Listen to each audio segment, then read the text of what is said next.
até de remissão, mas era uma redenção e remissão temporária.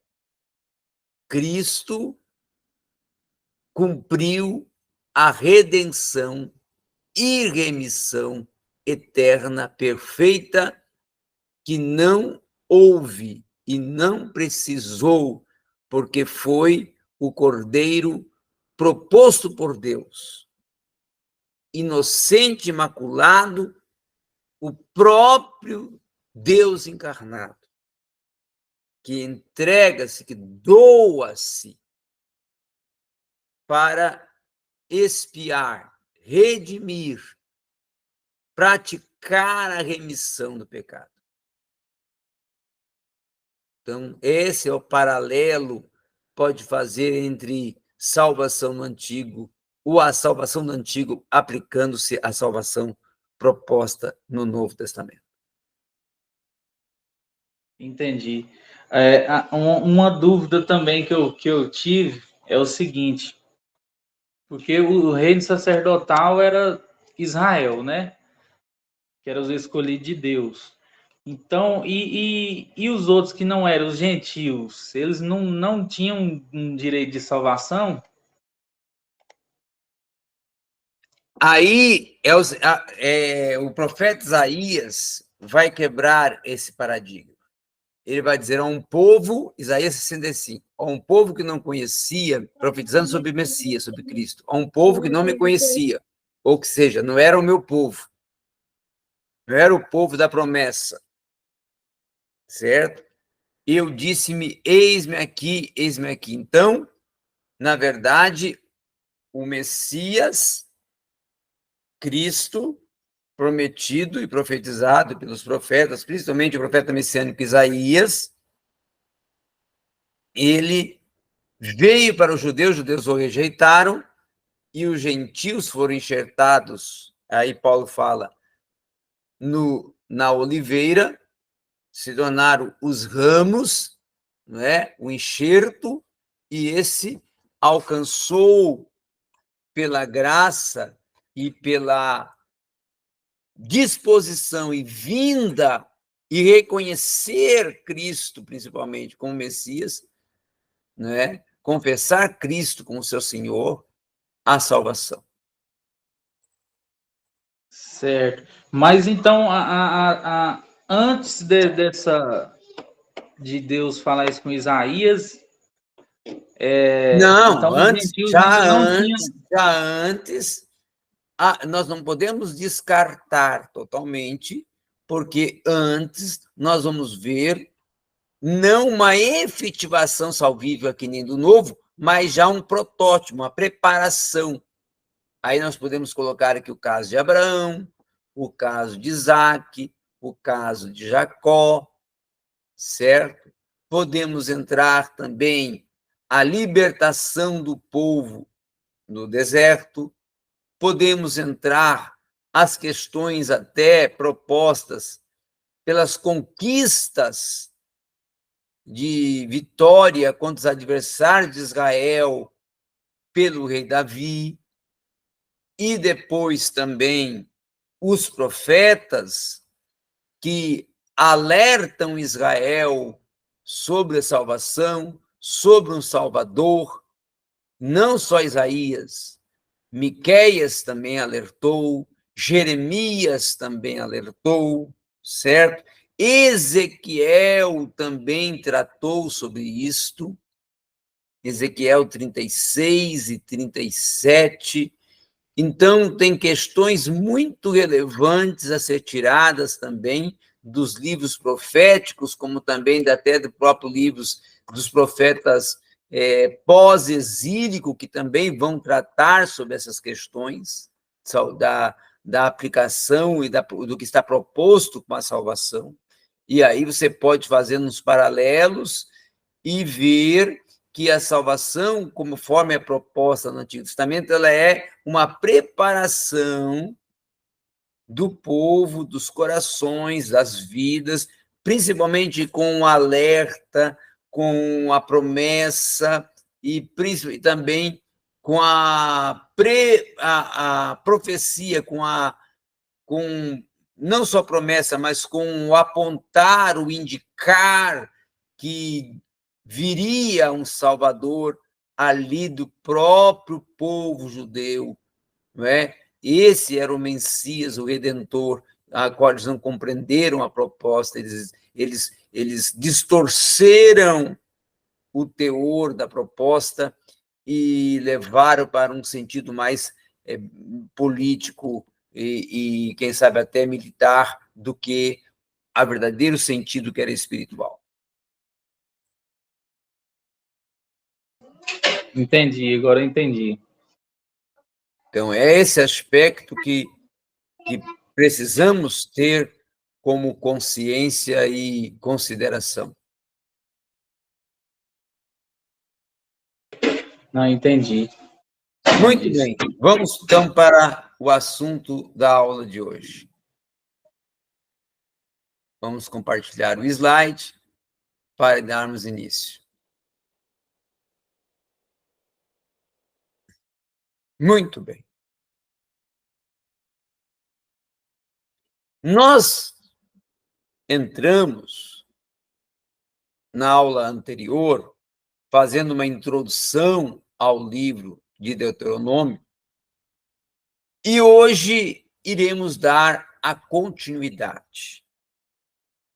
E a partir desta continuidade, eu inicio trabalhando principalmente com as questões relacionadas ao teor deste livro. Por isso que eu coloquei o livro. O livro em si, Deuteronômio, ele se torna uma segunda lei porque ele tem um sentido e uma proposta de ser um livro que, além de repetir e procurar inculcar e fazer uma síntese da lei, mas também aplicar alguns aspectos relacionados à lei, aliança e povo e Deus. Tá? Então, a outra questão, ou a parte final do livro, vai tratar, sim, com os espias, vai tratar, sim, com já a sucessão Moisés e Josué, vai tratar já dos últimos discursos de Moisés, não é? Como também já a preparação final, derradeira, para a entrada na Terra, e, claro, já uma nova liderança vindo a surgir a partir de Josué, que era um capitão, que era um líder deste, vamos dizer assim, dessa estrutura, né? Dessa estrutura que é de governo conduzida por Moisés, que já tinha Josué como aquele que era um capitão do exército israelita e que agora vai se tornar o líder, vai se tornar o sucessor, vai vir para dar a continuidade e entrar com o povo na terra. Tá? Então, ele é um livro também que nós podemos considerar de transição entre lei e a história do povo, entre também a questão da aplicabilidade da aliança e da proposta máter da lei, por isso essa reenfatização da lei como com a aplicação para que o povo priorize a fidelidade e o compromisso feito aos pés do Monte Sinai em se tornar e ser realmente fiel à lei, comprometido com a lei, porque eram os estatutos da aliança, e a aliança seria o pacto central, o compromisso central, o elo central, o vínculo central entre Deus, o Yahvé, e Israel, o povo eleito, o povo escolhido, tá? Então, esta seria a grande visão e aplicação, o grande teor de conteúdo apresentado no livro de Deuteronômio. Depois, nós vamos ter já as estruturas do livro. A importância do livro é o Código Deuteronômico. O Código Deuteronômico se torna um código de lei a ser até considerado, tá? No aspecto de lei jurídica. Porque havia dentro do Código de Deuteronômio, nós vamos tratar mais à frente, leis como a lei casuística, a lei apodítica, a lei cultual, a lei cerimonial.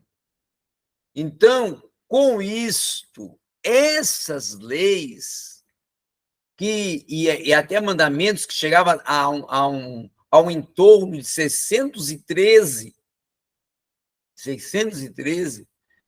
se tornavam uma estrutura paralela ao direito profano. Então, o direito sagrado, oriundo do Código Deuteronômico, era uma lei que era também observada, praticada com um sentido cível, com um sentido aplicativo no âmbito jurídico, jurisdicional. Tanto é também que ela vai ser citada 80 vezes no Novo Testamento. Então, esse código deuteronômico tem tanta importância porque ele também é mencionado nas epístolas paulinas, é mencionado primeiramente nos evangelhos, principalmente no confronto entre Jesus, fariseus, saduceus, que procuravam, esses dois grupos, principalmente religiosos e com sentido político, fariseus e saduceus, confrontar e conflitar a relação deles com Jesus com relação às práticas da lei e com relação ao que a lei dizia e propunha. A Deuteronômio, então, se torna o livro predileto de Jesus, porque Jesus vai utilizar Deuteronômio justamente para confrontar, responder e até redarguir aos saduceus, aos fariseus, mas principalmente ele vai utilizar o livro de Deuteronômio para vencer em argumento, em palavras e confrontar a Satanás.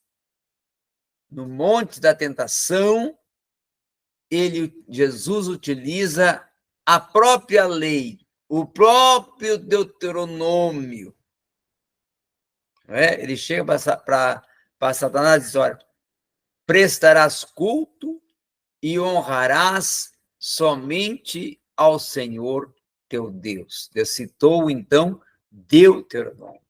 Então, Jesus dá esta primazia, dá este valor a Deuteronômio. E não só Jesus, como também é mencionado pelo próprio apóstolo Paulo nas suas epístolas, em momentos que ele está trabalhando com os judeus helenistas, com os judeus mais ortodoxos, principalmente no livro de Gálatas, no confronto de lei e graça, e as epístolas de Coríntios, ele vai trabalhar também muito, e aí vamos entrar nas epístolas de Pedro, na carta de Tiago, que vai também tratar sobre questões do Código Deuteronômico.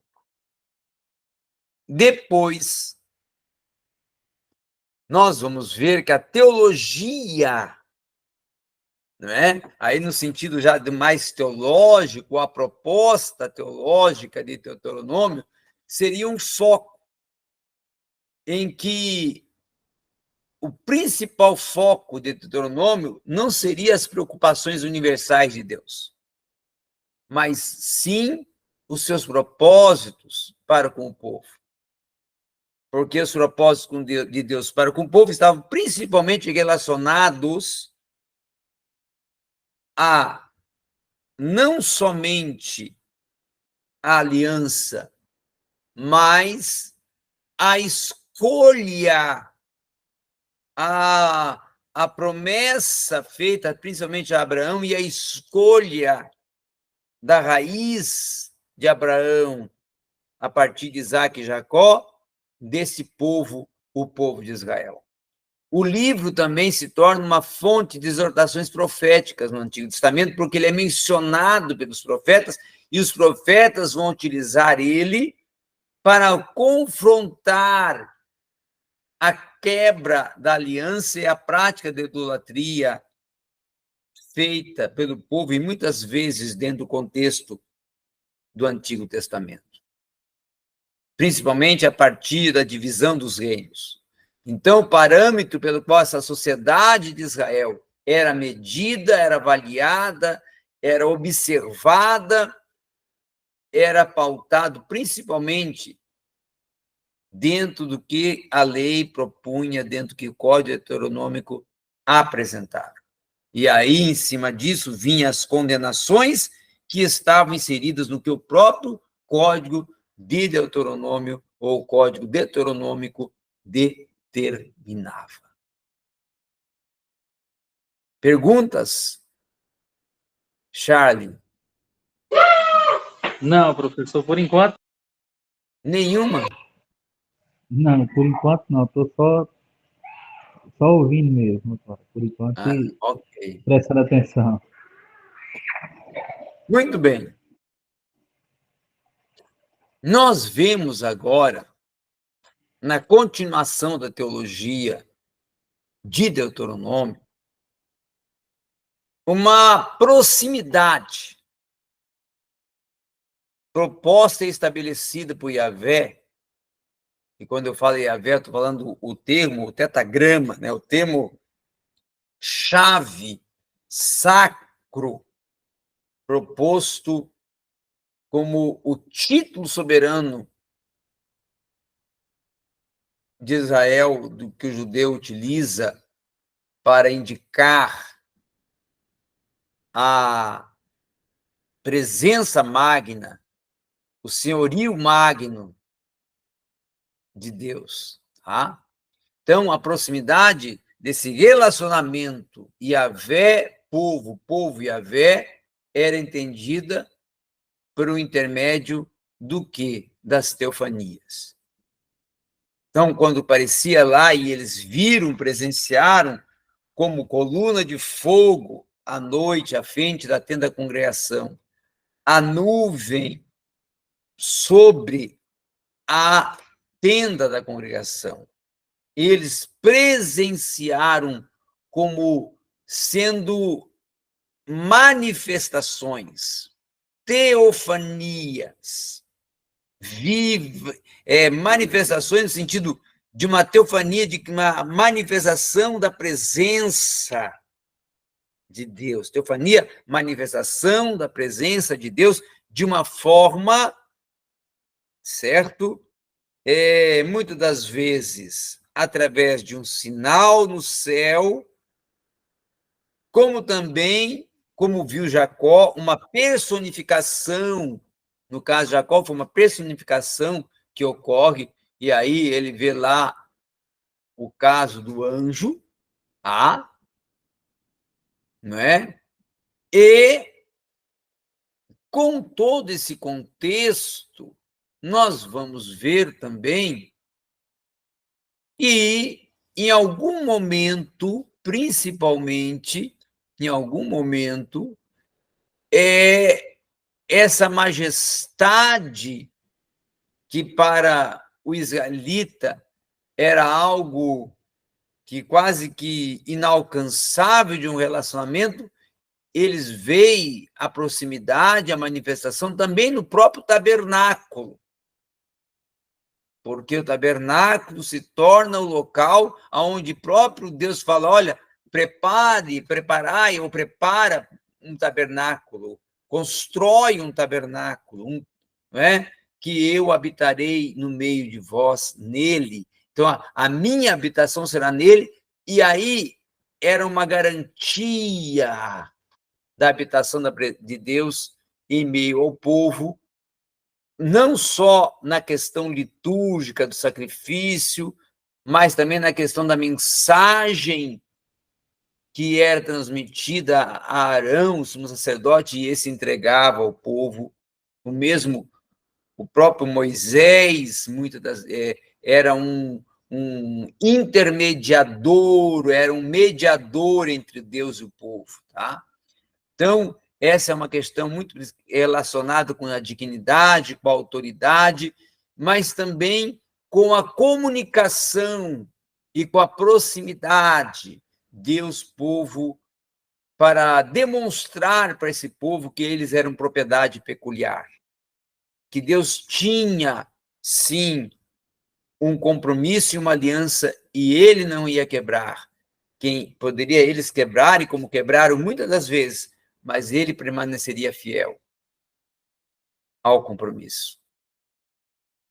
Uma outra questão também já é a questão relacionada da singularidade do termo Yahvé, né?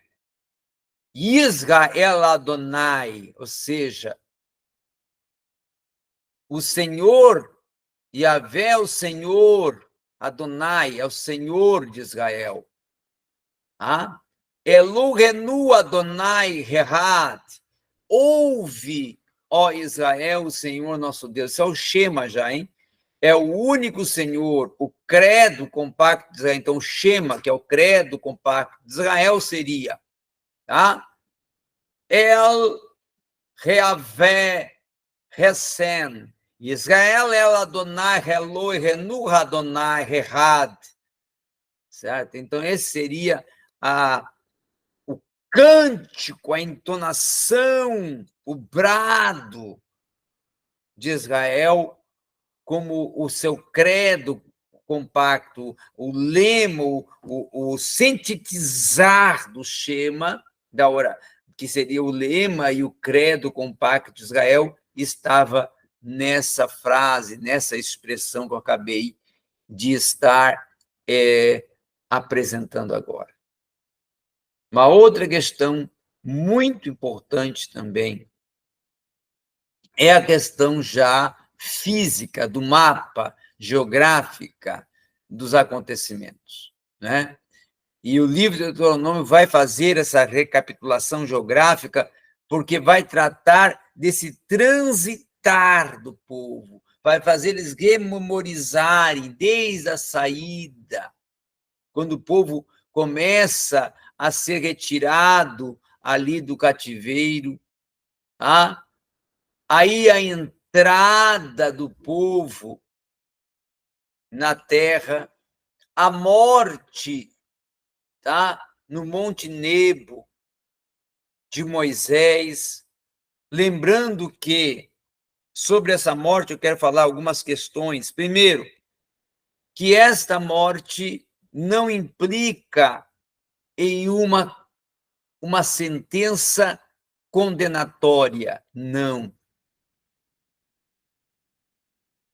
Deus para com Moisés e Moisés para com Deus foi um relacionamento dos mais expressivos do Antigo Testamento e da Bíblia Sagrada. Primeiramente, Abraão, para com ele, apareceu só um anjo. Jacó, apareceu só um anjo. E mesmo com Isaac. Moisés, apareceu 3 anjos. Moisés contemplou a parcialidade da glória. Moisés foi preservado desde criança desta fatalidade. E o enterro dele foi feito por Deus. O velório dele, no aspecto figurativo aqui, analógico, alegórico, foi feito por Deus. Como uma demonstração de que ele foi tomado para Deus. E aí, por isso que é utilizado no aspecto escatológico, que algumas correntes e alguns escatólogos vão propor que seria Moisés Elias ou Moisés Enoque, por questões também de Moisés, assim como Enoque e Elias, terem sido tomados. Claro que Enoque e Elias é mais visível, mas Moisés também, no aspecto indireto, se encontra no mesmo sentido dos outros dois. Então, não podemos dizer que foi no aspecto condenatório, mas foi no aspecto corretivo. Porque Deus tratou com Moisés, falando, olha, a ordem, Moisés, era para você apontar para a rocha. Mas você deixou o quê? A emoção manifestar. Você deixou o sentimento falar mais alto. Por um momento, entrou em um descontrole, um colapso do teu controle. E a fúria dominou e você feriu a rocha. A água saiu? Saiu. Mas não foi cumprida a minha ordem dentro do que eu queria que fosse. Então, e aí nós vamos ver que Moisés pede a Deus para ali reconsiderar e permitir ele entrar na terra. E então diz, não, você não vai entrar, você vai contemplar, mas não vai entrar. Não por um aspecto condenatório, mas um aspecto de uma correção e até para servir de exemplo, quem sabe, para as demais gerações, quando ouvissem, né, na narrativa que foi feita no texto que está em Deuteronômio da sua morte. E aí é preciso uma interpretação correta, que não é uma condenação, mas sim seria uma correção e que seria até uma demonstração de amor, de cuidado que Deus tem com ele, de ser algo confidencial que ocorreu somente entre Deus e ele, e ninguém viu, ninguém participou, somente os dois. Foi reservado. Deus tratou com ele em reservado. Então, é esse sentido que eu atribuo a esse momento da morte de Moisés. Uma outra questão também é a caminhada pelo deserto, que é tratado e é discorrido, é abordado no livro de Números Levítico. Deuteronômio faz essa rememorização. A travessia ao mar dos juncos, o Mar Morto, e depois o Mar Vermelho, e também o recebimento das leis, o Decálogo, né, principalmente no Monte Sinai, é também tratado e é rememorizado em Deuteronômio. Então, nós podemos dizer, a partir desse mapa aqui, principalmente, que seria feita uma rememorização dos principais acontecimentos da travessia Egito a Canaã, em Deuteronômio. Uma revisão geográfica dos principais eventos, geográfica e histórica e até geopolítica. Muito bem. Pergunta, Chá. Professor, assim, existe alguma explicação lógica sobre sobre o corpo de Moisés, né? Que teve uma briga de arcanjos, né?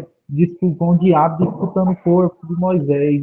Tem alguma explicação lógica para isso? Não, nunca Não, foi encontrado e nenhum arqueólogo pode comprovar e defender essa tese, porque tornou-se, na verdade, dentro até da proposta de Deus, um mistério que somente Deus sabe.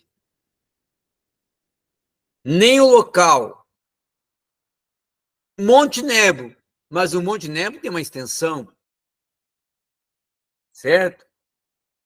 Em que parte? A parte que Deus reservou, o local que Deus determinou. Pode ter sido no cume, mas pode ter sido depois do cume, e pode ter sido do lado, e pode ter sido uma região que só ele, Deus é que sabe.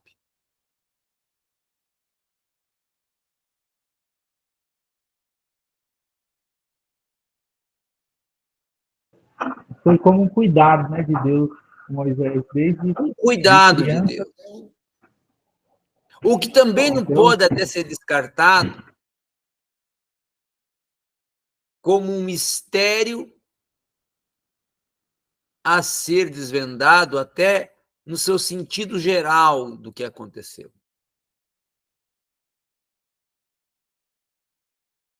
Tá? No seu sentido geral. Muito bem.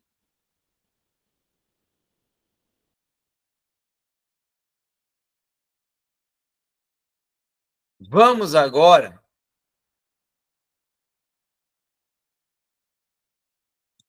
ao conteúdo geral do que é tratado no livro de Deuteronômio. Primeiro, incredulidade. Incredulidade. Por que que Deuteronômio e todo o Pentateuco, praticamente, trabalha, aborda, discute o tema incredulidade? Para mencionar 4 aspectos centrais da conduta do israelita para com Deus, ou seja, do comportamento do judeu para com Deus. Não no aspecto de temor, não, mas no aspecto de, em muitos momentos, oscilar. E essa oscilação na fé, essa oscilação no praticar a aliança, no sentido de ser fiel à aliança, comprometido com a aliança, comprometido com os estatutos, e quebrar, principalmente, mandamentos centrais, principalmente mandamentos centrais, como não erigir outros ídolos, e esse foi um dos mandamentos mais quebrados, esse adultério espiritual. Então, esta incredulidade é nesse sentido, nesse aspecto de Israel para com Yahvé, para com a aliança, para com o compromisso e até para com a sua devoção. Depois vamos ver também a idolatria. A idolatria, tá? A prática da adoração aos ídolos. A prática do culto às imagens, de escultura. Não só imagens de escultura, como também uma observância de práticas religiosas contrárias à própria cultura religiosa do povo judeu, absorvendo culturas religiosas de Canaã, como também de nações circunvizinhas, como dos filisteus, dos jebuseus, dos ferezeus, E essas práticas introduzidas dentro da vida de Israel levaram Israel a se tornar uma nação que, em muitos momentos, ela pratica o adultério espiritual, ela pratica uma idolatria e ela pratica principalmente, tá, uma oscilação na fé, e com isso ela decresce na sua condição de povo separado para se tornar um povo procrastinador e, muitas das vezes, um povo que constrangeu, certo, a verdadeira devoção, que constrangeu até o verdadeiro agir e cuidado de Deus para com eles. O livro de Deuteronômio também é a reiteração dos 10 mandamentos, porque o decálogo ele se torna o centro da Torá. Ele se torna o centro da lei. Ele se torna o centro da proposta de Deus para com a sagralidade, porque a grande proposta por trás do decálogo era tornar um povo de um caráter ilibado, de um caráter que a integridade era evidenciada, era demonstrada, mas, acima de tudo, a vida de devoção, de kadosh, de separação, que é o sentido da palavra, do termo kadosh, de santidade, separação para Deus, tá? De uma vida pura, uma vida reservada, estava dentro do decálogo, dos 10 mandamentos, desses 10 pilares éticos e desses 10 pilares para uma santidade. Então, essa reiteração dos 10 mandamentos é muito importante. Foi o que é feito, o que é mencionado, o que é rememorizado e reiterado no teor da proposta do livro de Deuteronômio.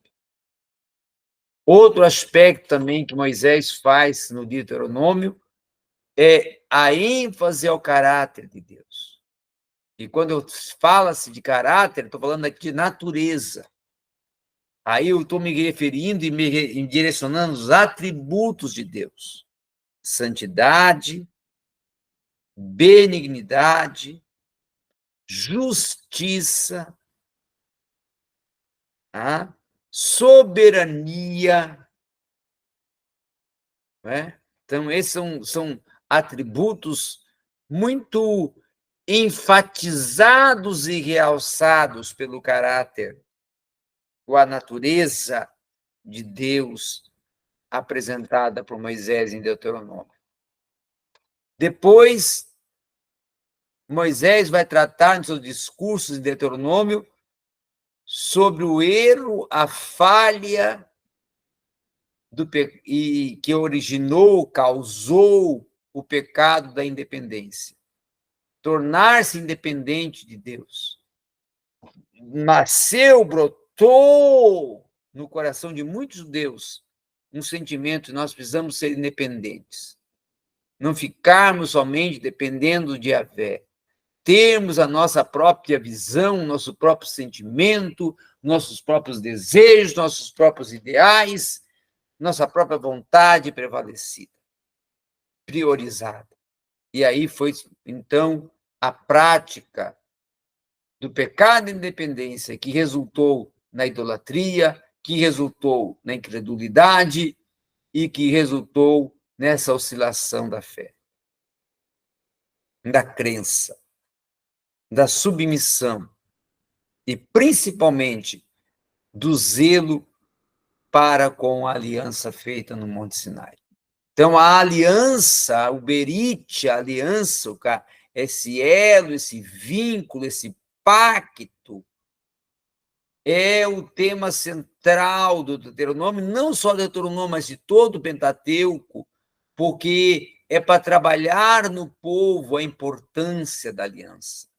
É para mencionar, reenfatizar e até inculcar na mente do povo o sentido, o significado e o valor dessa aliança para a vida e para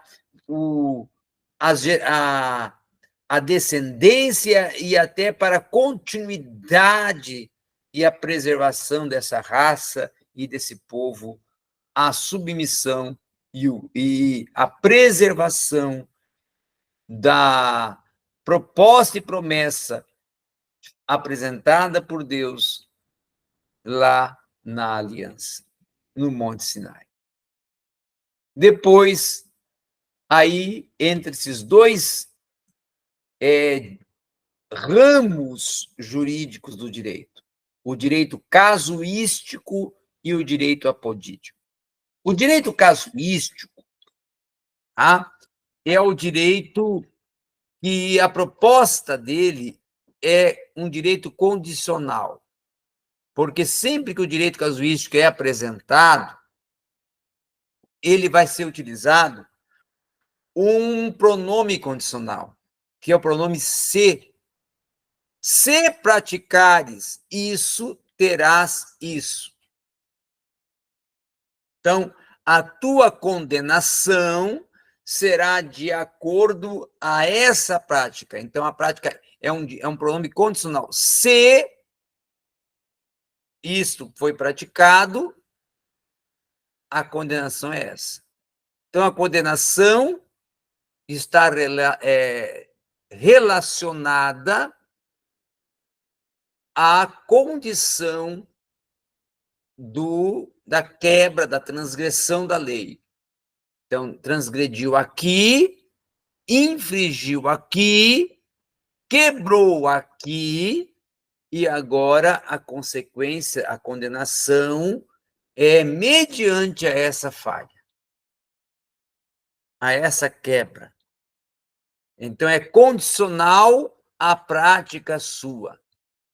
Por isso, usa-se o pronome se. Praticares tal ato, terás tal condenação. Esse seria o direito casuístico, aplicado a questões principalmente de adultério, a questões de morte, de escravidão, de idolatria, né? Como também podemos dizer um todo, principalmente, de questões relacionadas à integridade física, moral, social e familiar. Direito casuístico.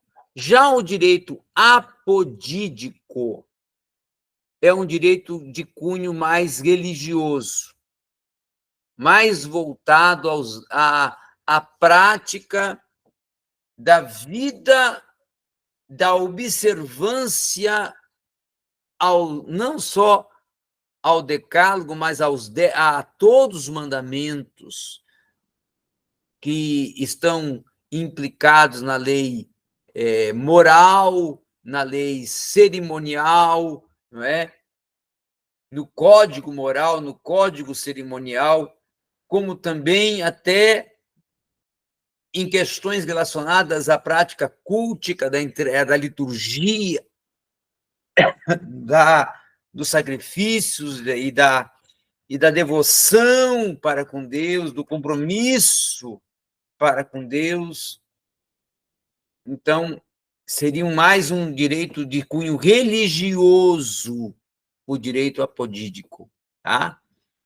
E é tão importante o direito casuístico e o direito apodídico que em todos os códigos civis de origem mundial do direito vai entrar a lei.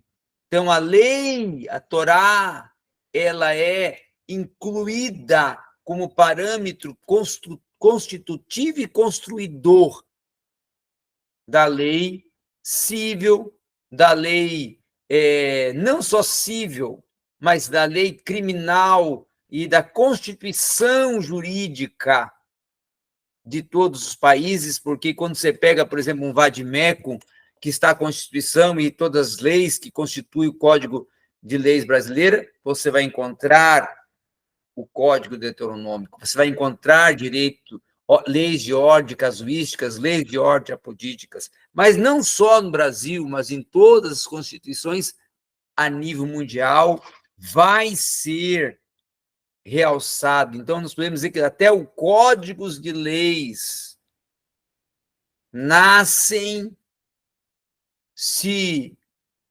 oriundam, surgem a partir das leis que estão redigidas, fundamentadas e afirmadas no Código Mosaico, Deuteronômico, e aí entra leis culticas, leis cerimoniais, morais, decálogo e todo esse conjunto de 613 mandamentos. E, por fim,